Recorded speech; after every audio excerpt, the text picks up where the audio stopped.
ڕۆژە کریس هاید لەڤەر دەست پێ دەکا لە ناو کچێن تەمەن بچووک دەگەڕێ بپەرە سێکس لەگەڵ بکە. هاید و پۆلیسێکی دن لەسەر ماڵپەڕە باکپەیج لە وێنێن ژنا دەگەڕێن وەک فرۆشگەهەکە ئۆنلاین ji بۆ پەیوەندیە سێکسی. ئەو دخوازە وێ ببینە. وێ گوت بوودەم ژمێرەکێ $150 لێ هایدجی بەهایە خوا دەبێژە. پر جاران من گوتیە من بەس 15 دقیقە دوێن وێ گوت $8 دکەون ئەم وها پێک هاتین. کچک ناو و نیشانێ خوا بەوەی دەشینە و ئەو دچە. هاید دەبەشێ ڕزگارکردنا زارۆکان یا پۆلیسێن ویلایەتە مێریلند کار دەکا. ئەو دچە هوتێلەکێ نێزیک فرۆکەخانە بالتمۆر دوو ئاژانە نەپەنین FBI دگەل هاید دچن دەفوێ کچێ. کچاک و بناوێ بێکی تێناسین وەک گەنجێک ji aliyê jinekê biyanî بۆ قاچاقچیاتیە سێکسی هاتکار ئانین. وێ jinê bêkî firût. Wê got ew biya armanca êrişan, destdirêjiya seksî lê hatiye kirin û diravên wê hatîne dizîn, her wisa bi çek li ser serê wê gef lê hatîne kirin. جارك ez li erdê jûra hotel bûm. Wî westa bihêz li min da min nikarî 5 rojan kar bikim. Niha li temenekê mezintir ew bixwe karê leşfrûşiyê dike. Li demê vê hevpeyvînê çend zalaman telefona wê bû seksê kirin. Wan reklama bekî li ser malperê backpage dît.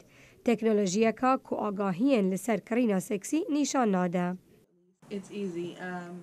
Asana, ew kredit kart bi kar nayînin. Hemî birêka dirava Bitcoin ya li ser internetê ye. Bekî li zalaman dinêre û yek ji wan hildibijêre û bersifa wî dide. Min pirs kir wê çima hayt hilbijart? Li ser apa telîfonê nerînin baş hebûn. Ew app bi navê Mr. Number.